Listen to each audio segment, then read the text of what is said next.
Vous écoutez le podcast Devenir écrivain par Lucie Castel, épisode 95. Bienvenue sur Devenir écrivain, le podcast pour démarrer et réussir votre carrière d'écrivain. Et maintenant, retrouvez votre animatrice Lucie Castel, autrice publiée à l'international, formatrice et conférencière. Bonjour, je suis ravie de te retrouver pour un tout nouvel épisode du podcast. Et aujourd'hui, je voudrais aborder avec toi les avantages, les inconvénients et aussi aborder un peu les définitions de ce qu'on entend par one-shot, série et tome compagnon. Et je pense qu'il est important de savoir de quoi on parle lorsque on parle de ces différents formats de romans. Et bien sûr, ensuite, de se faire sa propre opinion sur est-ce que c'est fait pour moi ou pas, sachant qu'il n'y a pas, tu le verras d'ailleurs, de mauvais choix ou de meilleurs choix. Il y a juste un choix que tu dois faire et surtout que tu dois faire en toute connaissance de cause. Alors, c'est sûr que dans ce podcast et dans la formation Devenir écrivain ou dans notre newsletter, et je t'encourage à t'y abonner si ce n'est pas encore déjà fait, sur licar.fr,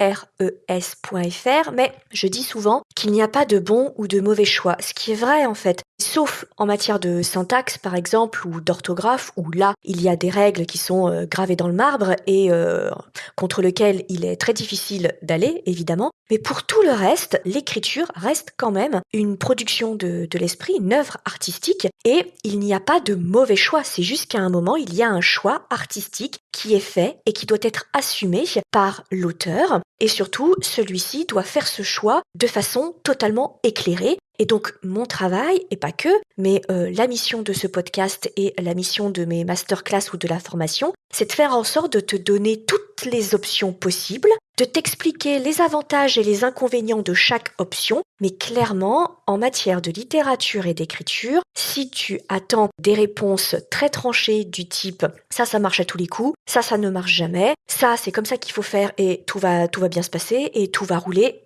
malheureusement, ce n'est pas une science exacte et malheureusement oui et non, dans le sens où c'est aussi une bonne nouvelle, puisque ça reste quand même de l'art, ça reste une expression artistique, et je trouve qu'il est quand même important qu'on reste sur la magie qui a trait à l'auteur et qui fait que chaque auteur a son univers, a sa propre magie, et qu'on ne peut pas interchanger des auteurs entre eux. Donc je pense que c'est quand même important de garder cette espèce de mystère autour de l'alchimie magique et unique qui se produit sur certains ouvrages et avec lequel on a un lien ou pas. Donc aujourd'hui, nous allons parler format essentiellement en abordant les thématiques de one-shot, de série et de tome compagnon. Donc je vais un peu t'expliquer à chaque fois ce qu'on entend par ce type de format et puis les avantages et les inconvénients que on peut relever sur ces trois formats. Évidemment, à charge pour toi de te poser cette question auquel toi seul peux répondre, c'est pourquoi est-ce que je suis fait ou faite ? Est-ce que je suis fait ou faite pour un one-shot, une série ou des tomes compagnons, tout en sachant que bien sûr, ça peut changer au cours de ta carrière et parfois l'idée de ton roman, la thématique de ton roman va appeler un one-shot, alors que habituellement, toi, tu es plutôt sur des séries ou sur des tomes compagnons, ou évidemment inversement. Alors commençons tout d'abord par ce qu'on appelle le one-shot. Alors le one-shot, c'est un seul ouvrage, c'est-à-dire que tu traites ton intention littéraire, ton idée de roman, ton idée de récit, ton histoire, tu le gères en un seul livre. Tout en sachant que un one-shot, ça n'est pas de l'arnaque, c'est-à-dire que c'est vraiment une histoire, un roman. Dans le sens où tu ne laisses pas ouvert à éventuellement une suite, etc. Dès le départ, tu l'as pensé comme uniquement un one-shot, c'est-à-dire que tu as pensé ton histoire en un seul roman. Si tu veux faire autre chose ensuite sur l'univers, tu démarres un autre roman. Donc le one-shot, il faut bien que tu comprennes que c'est un choix artistique qui est fait dès le départ. Et non pas je teste la tendance, je commence par une histoire qui, grosso modo, se termine à la fin du livre, mais qui peut ouvrir sur un autre univers. Parce que je sais que c'est pratiqué par des éditeurs et par des auteurs, et ça a l'avantage évidemment, on l'aura compris, de tester un petit peu le marché et puis de voir si l'univers et l'histoire fonctionnent, et si ça fonctionne, eh bien on va enclencher un deuxième et un troisième. mais je trouve que pour moi, c'est dénaturer l'exercice du one-shot. C'est dénaturer l'œuvre en one-shot. Parce que quand on est honnête avec soi-même et qu'on se dit, moi, cette histoire-là, je veux la calibrer, je veux la faire, je veux la gérer en un seul roman et c'est tout. On prépare le plan, on prépare la narration et le récit pour que ça tienne dans son intégralité en un seul roman. Et qu'il n'y ait pas des choses qu'on peut tirer en un tome 2, un tome 3, que finalement on créerait parce que ce premier roman a vachement bien marché.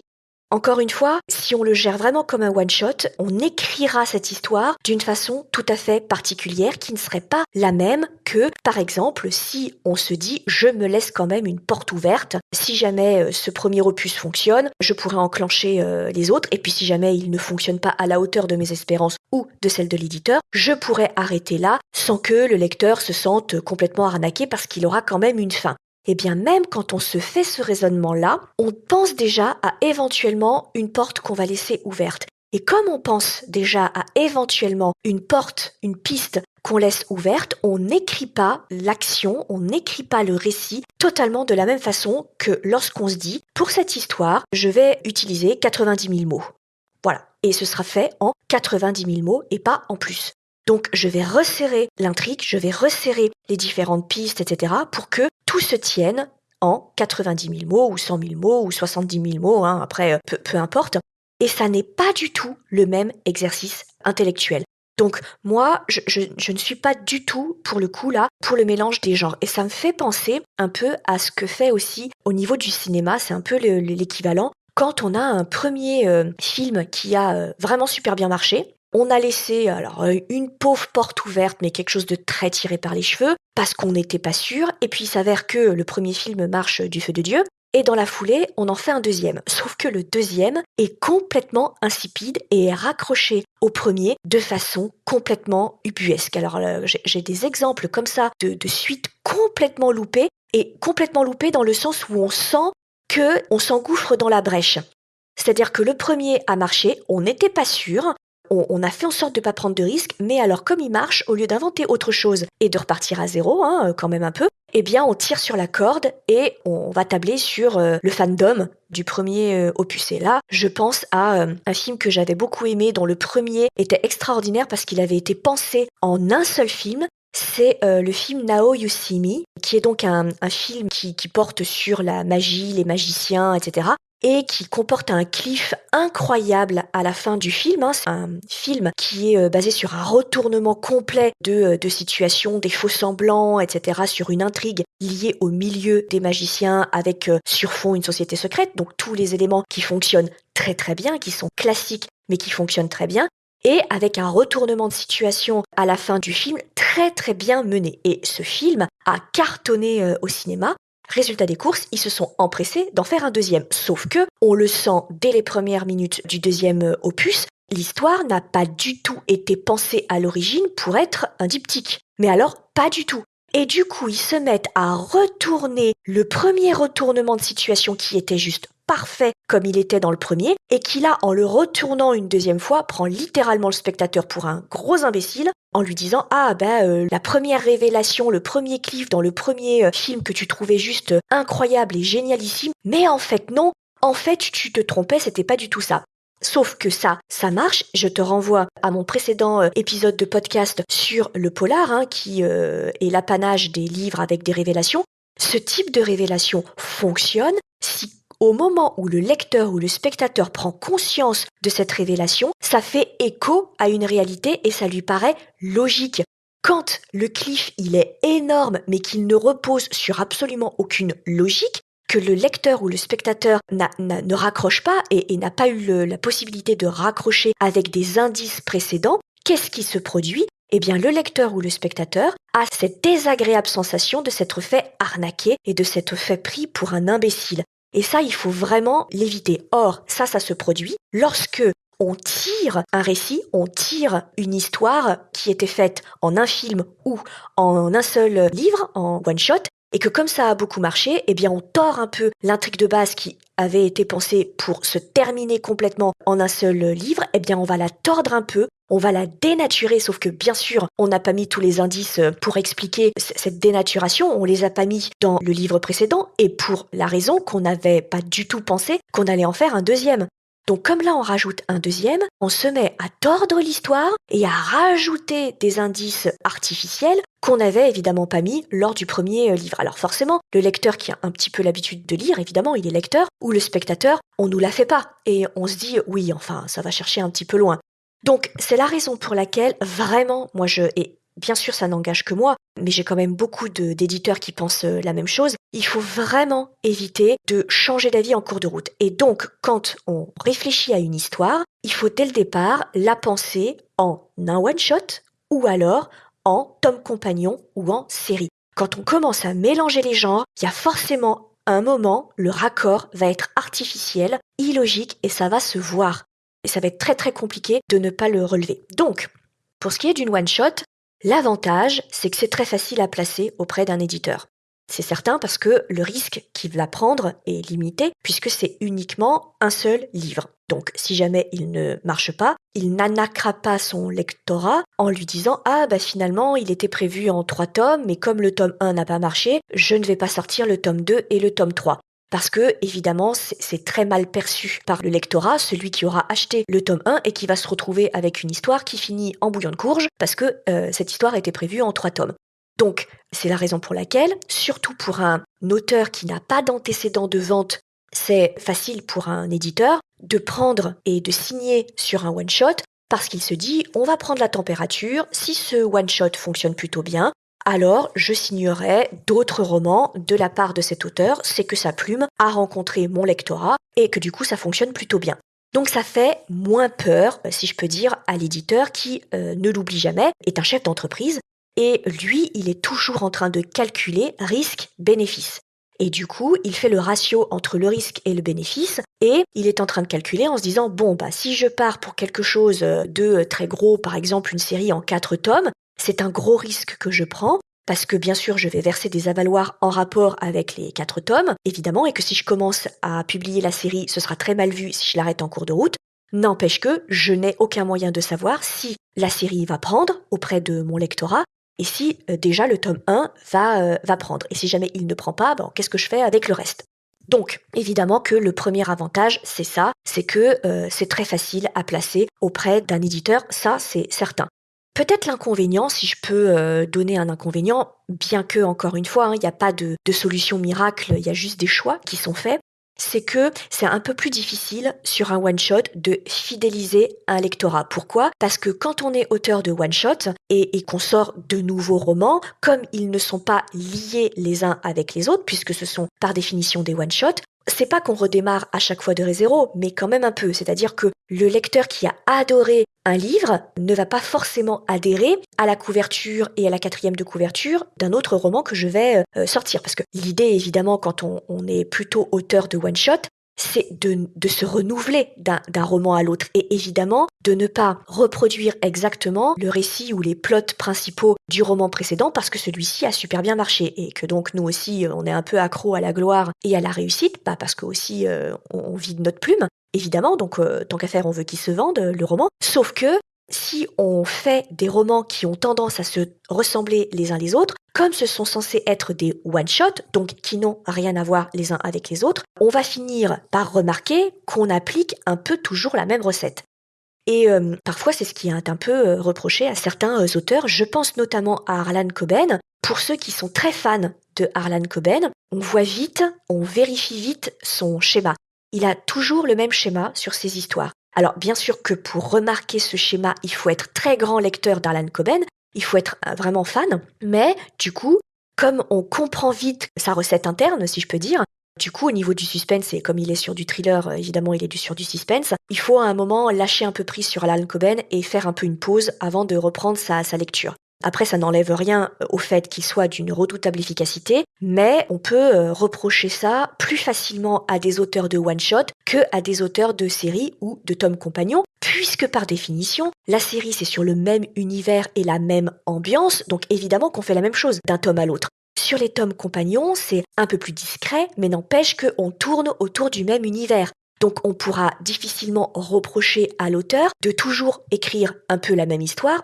Vu que c'est sur des tomes compagnons ou sur une série, c'est un petit peu normal. Par contre, on le pardonnera beaucoup moins à un auteur de one-shot.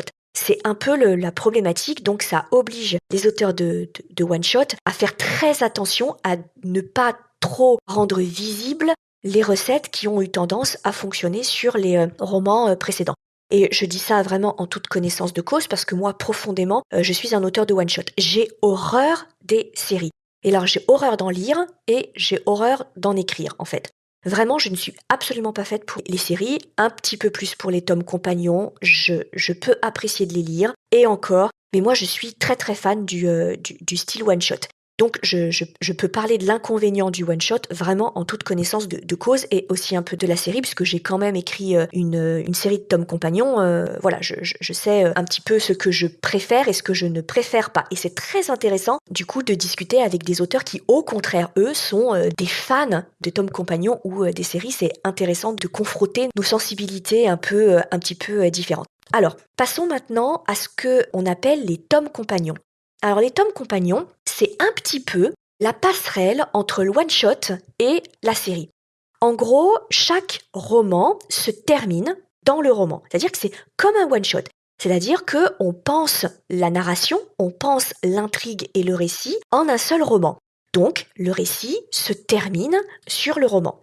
Mais on fait en sorte que l'histoire, l'intrigue, prennent place dans un contexte ou un univers large et cet univers étendu et large va donner lieu ensuite à un nouveau roman qui prendra place dans le même contexte, dans le même univers. Et parfois, ce qui est intéressant, c'est que ce deuxième opus met en avant des personnages qui étaient des personnages secondaires et parfois vraiment très très secondaires du roman précédent. Et ces personnages très très secondaires du premier roman, eux, vont devenir les héros, par exemple, du roman suivant. Donc, ça fait un espèce de lien, de liant entre le premier roman et le deuxième. On est sur le même contexte, c'est-à-dire qu'on est sur la même ville, le même pays, la même époque, le même monde imaginaire, la même mythologie, par exemple. On a des personnages qui circulent du premier roman au deuxième et qui interviennent soit en personnages principaux, soit en personnages secondaires. Mais à chaque fois, c'est une toute nouvelle intrigue et l'intrigue du deuxième roman se terminera elle aussi à la fin du deuxième roman. Et éventuellement, bien sûr, parce que après c'est sans fin, et éventuellement on fait un troisième roman, là aussi qui développe par exemple une autre ville du monde imaginaire, une autre cité dont on a parlé dans le roman numéro 1 et dans le roman numéro 2 mais qu'on n'a pas trop développé, et que du coup on développe dans le troisième roman. Ça peut être le cas aussi, on traite une génération lors d'un roman, et puis le roman numéro 2, on traite de la génération suivante ou de la génération encore d'après. Ce qui veut dire qu'on est sur une autre histoire, mais on est sur le même environnement, le même contexte, et il y a des renvois de personnages dont on a parlé dans le roman numéro 1 et le roman numéro 2. Alors, le gros avantage, c'est que c'est une façon de fourguer à un éditeur une série qui n'en est pas vraiment une. C'est-à-dire que l'éditeur, il sait très bien ce que c'est que les tomes compagnons et il sait très bien que si jamais le roman numéro 1 ne se vend pas énormément, il va pouvoir s'arrêter là, ne pas aller au-delà et les lecteurs qui auront acheté le roman numéro 1, ils ne se sentiront pas arnaqués parce qu'ils auront eu la fin de l'intrigue dans le roman numéro 1. Et attention, quand je parle de tomes compagnons, il n'y a pas d'intrigue globale. C'est-à-dire que, par exemple, sur le roman numéro 1, tu ne mets pas, par exemple, un super vilain dont tu sais que c'est celui qui tire les ficelles de tout, et puis t'en parles pas à la fin du roman, et on sait pas ce qu'il est devenu, et tu lui régleras son compte dans le roman numéro 2 ou le numéro 3. Les tomes compagnons se terminent à la fin. C'est juste que tu multiplies les romans dans le même contexte et ce sont des personnages dont tu parles très régulièrement dans tous tes romans. Mais on est bien d'accord que le tome compagnon se lit tel quel. C'est-à-dire que le lecteur, il peut très bien s'arrêter au roman numéro 1. Ou alors ne lire que le roman numéro 2. Ou ne lire que le roman numéro 3. Et il peut les lire dans l'ordre dans lequel il le souhaite. Ça va pas polluer sa compréhension de l'intrigue. Donc c'est vraiment important que tu fasses la différence entre tome compagnon et série.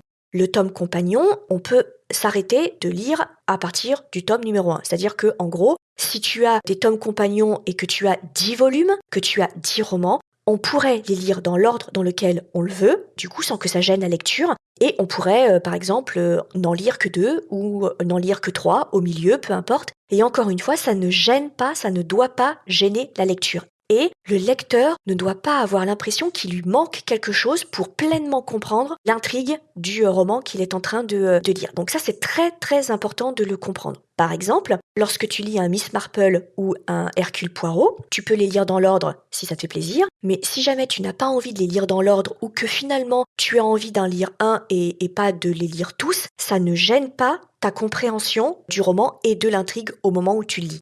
C'est ça en fait le tome compagnon.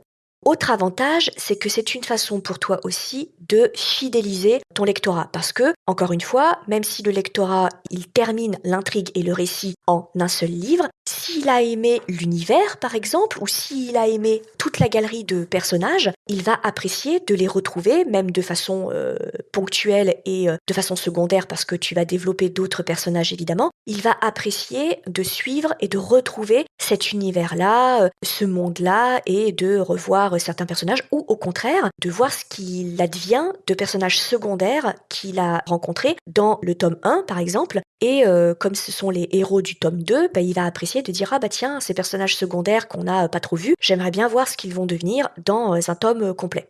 Donc c'est dans ce sens-là que les tomes compagnons sont très efficaces. Ils sont aussi efficaces lorsque tu décides de te lancer en auto-édition. Pourquoi ? Parce que notamment la plateforme Amazon adore les tomes compagnons. Pourquoi ? Parce que lorsque son client achète un roman qui est identifié comme étant un tome compagnon et lié à d'autres romans, eh bien Amazon, qui n'a de cesse que de donner à manger à ses clients, c'est le but, c'est un vendeur Amazon, donc l'idée c'est de vendre. En gros, il va dire au client « Ah, tu as acheté ce roman-là, eh bien sache qu'il y a d'autres tomes qui sont liés à celui-là ». Et donc, automatiquement, il va suggérer au lecteur qui aura acheté un premier tome qu'il existe d'autres tomes.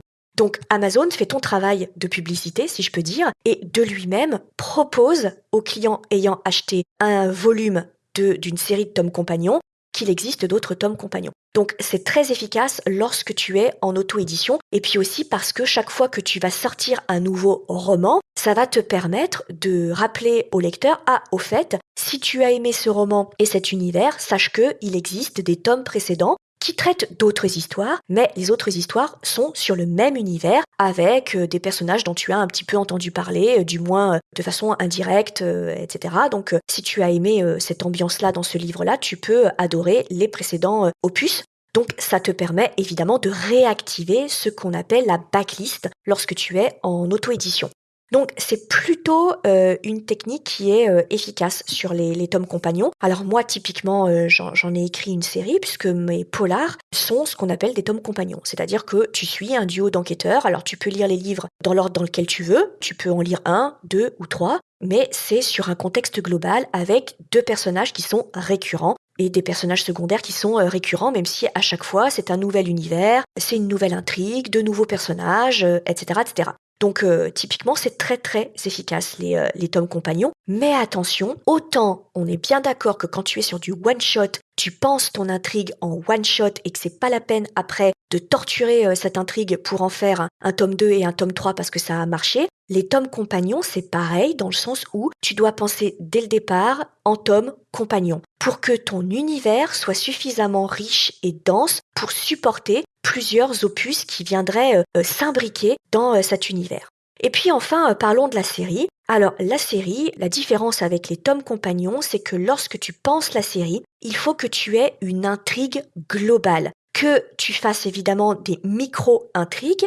Les micro-intrigues et les micro-révélations et les micro-évolutions qui vont prendre place chacune dans un tome différent, ça c'est plutôt de bon ton pour éviter que le lecteur il ait à se taper 10 volumes avant d'avoir une vraie révélation. Donc évidemment tu t'arranges pour en distiller un peu tout le temps dans tes tomes. Il faut absolument éviter les tomes tampons ou les tomes de transition où il se passe pas grand chose, on est d'accord. Mais ton intrigue globale, elle doit être pensée sur toute la série, pour éviter de traîner en longueur ou de te retrouver avec des tomes qui n'apportent rien. Et ça, je pense que si tu es lecteur ou lectrice de séries, il t'est peut-être arrivé de tomber sur une série où quand tu lis un nouveau tome qui vient de sortir, tu te dis oui, enfin bon, voilà, celui-là, il se passe pas grand-chose, quoi. En fait, on attend un peu, on met en place certaines choses, mais il se passe pas grand-chose. Donc là, il faut vraiment éviter. C'est la raison pour laquelle, dans la formation Devenir écrivain projet best-seller, pour mes auteurs qui se lancent dans une série, qui est une technique d'écriture tout à fait particulière, je les fais travailler sur un pitch global. Donc un pitch, une idée de récit, un plot global sur leurs 2, 3, 4, 5 tomes. Et ensuite, je les fais travailler sur chacun des tomes. Donc en fait, ils développent 2 intrigues. Première intrigue parallèle qui, elle, prend place sur la totalité de la série, et puis une sous-intrigue qui prend place uniquement sur un volume. Pourquoi c'est si important aussi? C'est parce que ça va te permettre, lorsque tu penses ton intrigue dans sa globalité, de déjà distiller des indices, des petits cailloux, des petites informations dès le tome 1 qui auront de l'importance et qui se dénoueront dans le tome 4, le tome 5 ou le tome 6. Ça, c'est très efficace dans une série, c'est très puissant. Parce que les fans de séries, c'est des lecteurs particuliers, les lecteurs de séries apprécient de se dire « Ah, mais voilà, là on a la réponse de quelque chose qui avait été initié dans le tome 1 ou dans le tome 2 ». Une autre chose aussi, c'est que quand tu penses une série dans sa globalité, ça te permet de gérer l'évolution des personnages de façon cohérente et crédible et d'éviter d'avoir un personnage qui fonctionne d'une certaine façon pendant 2 tomes et puis alors là, pouf, sans explication, sans transition, tout de suite, il change de façon de se comporter sans que ce soit amené subtilement par l'intrigue ou que ce soit justifié par la narration. Donc ça, il faut vraiment éviter de le faire. Donc c'est la raison pour laquelle je m'adresse aux auteurs de séries, bien sûr. Quand tu te lances dans une série, d'abord dès le départ, il faut que tu saches en combien de tomes tu vas prévoir ta série. Ça, c'est une évidence, tu dois scénariser et mettre en scène absolument ton intrigue dès le départ en un nombre de tomes très précis pour éviter d'avoir des tomes qui traînent en longueur et des tomes où il se passe 1 milliard de trucs et où on est vraiment complètement dépassé. Donc il faut dès le départ que tu te dises, moi, cette série, je veux la faire en 4 tomes ou en 5 tomes. De toute façon, si tu le soumets à un éditeur, il faudra que tu lui dises en combien de tomes tu prévois ta série. Parce que l'éditeur ne signe pas un chèque en blanc, il ne signe pas pour une série illimitée et il ne sait pas pour combien de tomes, donc ça c'est absolument pas possible. Il s'adresse à un professionnel, donc en tant que professionnel, tu dois être en capacité de lui dire en combien de tomes tu comptes faire ton histoire. Donc ça c'est important. Et puis évidemment ça te permet aussi de rester absolument cohérent et de répartir convenablement l'intrigue, l'évolution des personnages et les rebondissements sur toute la série pour éviter absolument les déséquilibres. Ça, c'est une évidence. Alors l'avantage, l'avantage le principal, c'est la fidélisation de ton lectorat. Les lecteurs de séries sont des lecteurs de séries. C'est-à-dire, j'entends par là qu'ils ne viennent pas prendre une série par hasard. Ce sont des lecteurs qui adorent les histoires qui s'étirent, les univers suffisamment denses pour s'étirer sur plusieurs tomes. Donc, ils ne demandent qu'à être fidélisés, ce lectorat. Donc c'est un lectorat qui se fidélise beaucoup plus que les lecteurs de one-shot. Typiquement, les lecteurs de thrillers contemporains sont des lecteurs très peu fidèles à des auteurs ou à des histoires. Alors que lorsque le lecteur est un lecteur de série, c'est un lecteur qui est beaucoup plus fidèle. Aussi parce que la série va le tenir sur plusieurs années. Donc forcément, il y a un affect qui se crée, un lien d'affect qui se crée beaucoup plus puissamment que lorsqu'on est sur du one-shot. Parce que lorsqu'on se tape 15 volumes d'une série, on peut dire que ça nous accompagne pendant un paquet d'années et que les personnages et l'intrigue avec lesquels on vit pendant plusieurs années, ça marque.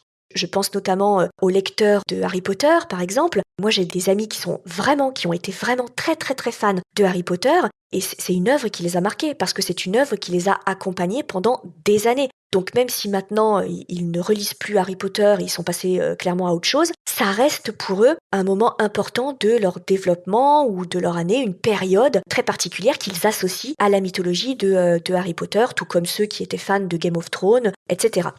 Alors l'inconvénient majeur, eh bien ça tu t'en doutes, c'est qu'il va falloir le fourguer à un éditeur. Et que évidemment quand on arrive auprès d'un éditeur et que on lui dit je suis parti pour 5 tomes, c'est Voilà, c'est une signature de 5 tomes. Et l'éditeur ne te connaît pas. Parfois, tu n'as pas d'antécédent de série derrière toi, tu n'as pas d'antécédent de vente derrière toi. Donc, c'est extrêmement compliqué pour lui de prendre le risque et de se dire « je le signe pour 5 tomes », sachant que comme c'est une série, ça veut dire que on ne peut pas lire chaque roman indépendamment l'un de l'autre. On doit lire la série en entier, sinon, évidemment, on perd des éléments de l'intrigue. C'est évidemment la base de la série, c'est pas des tomes compagnons.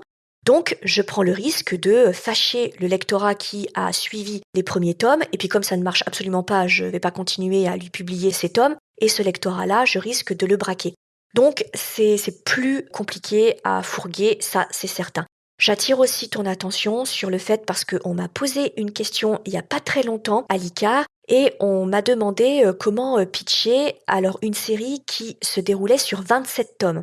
Alors le problème, c'est que je n'ai rien contre, de toute façon je n'ai rien à dire sur le plot et l'intrigue qui est déclinée sur 27 tomes. C'est une œuvre gigantesque et qui, je le suppose, en tout cas, a suffisamment de profondeur et de densité et de complexité pour supporter les 27 tomes. Donc c'est pas du tout un reproche lié à l'histoire et l'idée de l'histoire, pas du tout. Le problème, c'est que 27 tomes, ça veut dire au bas mot 27 ans de fidélisation pour le lectorat. Parce que les éditeurs, ils vont pas vous sortir 5 tomes par an. D'abord parce que tu n'es pas le seul auteur dans la maison d'édition et que s'il te sort 5 volumes de ta série dans une année, il faut aussi qu'ils sortent les autres. Donc c'est rarissime qu'ils sortent plus de 1 volume par an. Et si t'en sors plus de 1 volume, ça veut dire que précédemment tu les as écrits, tes 27 tomes, pour qu'ils puissent sortir 2 volumes par an, par exemple. Donc c'est un rythme qui est effréné. Et quand bien même il arriverait à te sortir 2 volumes par an et que toi tu arrives à écrire 2 volumes par an, ça fait quand même 15 ans à la louche. Ça faisait longtemps que je l'avais pas dit celui-là à la louche. Mais ça fait une quinzaine d'années de mémoire si on part sur 27-30 volumes. Donc ça veut dire que le lecteur, il est parti sur un budget d'une 30aine de romans sur une histoire. Là encore, sur 15 ans, si t'en sors 2 par an, il a le temps de changer radicalement d'idées, de changer de type de lecture, d'envie, etc. Et puis, il n'a pas une bourse extensible non plus. Donc évidemment que lorsque tu te lances dans une série, je ne suis pas du tout en train de te dire qu'il ne faut pas du tout que tu la fasses en 10 volumes ou 15 volumes si c'est profondément ton intention littéraire, juste que il faut toujours que tu essayes de te mettre dans la peau d'un éditeur et dans la peau d'un lecteur. C'est important de temps en temps que nous, auteurs, on se sorte un petit peu de nos pantoufles d'auteur et de nos chaussures d'auteur. Je dis pantoufles parce que par définition, le travail d'un auteur, c'est de rester derrière son écran, mais parfois il sort. Bref, de sortir de nos chaussures et de se dire si je me mettais un peu dans la peau d'un lecteur, dans les besoins d'un lecteur et dans les besoins d'un éditeur. Parce qu'il y a un certain nombre de choses qui nous paraissent à nous être de formidables idées et qui, dès qu'on pense un petit peu aux lecteurs et aux éditeurs, eh bien, il y a un certain nombre de choses qui nous paraissent déjà beaucoup moins logiques et beaucoup moins être une bonne idée que ce qu'on pouvait imaginer au départ. Voilà ce que je voulais te dire sur ces différents formats très intéressants et surtout ne te méprends pas sur ce que j'ai pu te dire, même lorsque je mets en garde contre certains inconvénients, on est d'accord que ce ne sont pas des défauts insurmontables. C'est juste que c'est important que tu connaisses les avantages et les inconvénients de chaque format pour que ensuite tu puisses évidemment te décider en toute connaissance de cause. Et puis ça dépend aussi de ton histoire. Il y a des histoires qui commandent des séries, il y a des histoires qui commandent des tomes compagnons et il y a des histoires qui commandent un one-shot. Donc c'est extrêmement important de le savoir. Voilà, j'espère que tous mes conseils t'auront été utiles. Si jamais tu as apprécié, n'hésite pas à parler de ce podcast autour de toi. Ça fait toujours plaisir de voir que ce podcast est diffusé. Et en tout état de cause, moi, je te retrouve très vite pour un nouvel épisode.